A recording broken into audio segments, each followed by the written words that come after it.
Bonjour, ici Daniel Lambert, psychologue, aujourd'hui pour vous parler du 8e des 9 pièges les plus fréquents dans lesquels on peut tomber lorsque nous avons des enfants plus difficiles. Le piège numéro 8 est celui d'exploser devant l'enfant qui nous a poussés à bout. Parce que si vous avez vraiment un enfant difficile, vous savez à quel point ce petit amour peut vous pousser à bout.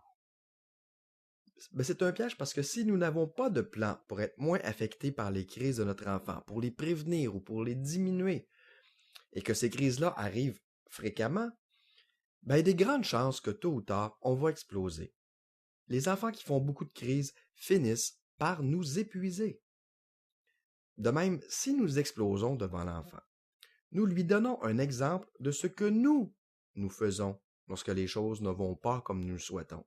Le problème, c'est que lui aussi a tendance à exploser et nous lui répétons sans cesse qu'il doit cesser ce comportement-là. Mais nous, on le fait.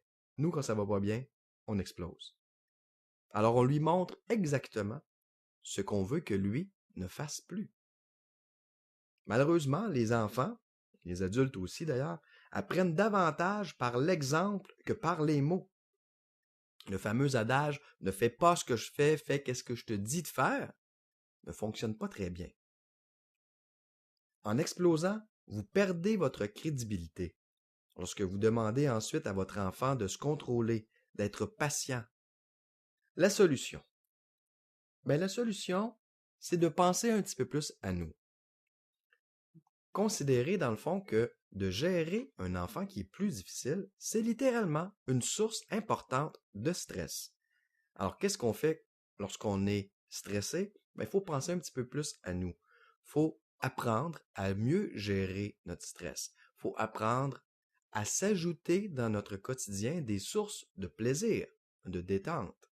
Il ne faut pas être toujours submergé de choses négatives qui nous épuisent. Alors, une des choses qu'on peut faire et que j'ai répété à maintes reprises dans les différentes vidéos, c'est de choisir nos batailles avec nos enfants. Donc, de ne pas tenter d'intervenir sur tous les comportements dérangeants que notre enfant peut avoir dans une journée. On va se concentrer sur quelques-uns. Mais ensuite, bien sûr, avez-vous des sources de plaisir dans vos journées?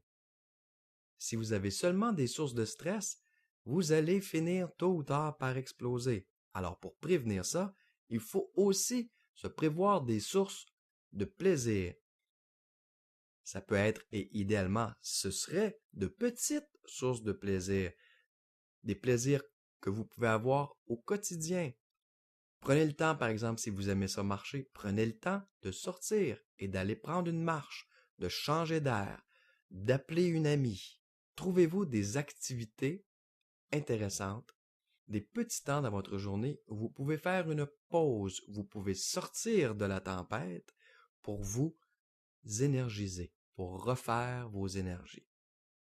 Si vous sentez le besoin d'aller plus loin dans vos interventions avec votre enfant, j'ai écrit un guide sur le sujet, il s'appelle le guide L'enfant qui fait des crises. Si vous désirez une méthode en 10 jours seulement pour faire cesser les crises, ce guide peut vous donner un sérieux coup de main.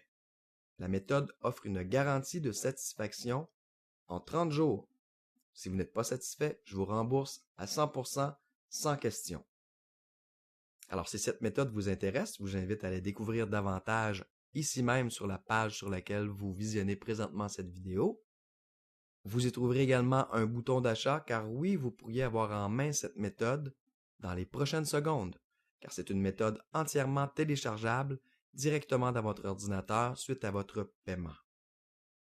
Alors ici Daniel Lambert, psychologue, qui souhaite pouvoir vous aider à retrouver la belle harmonie familiale que vous méritez tous.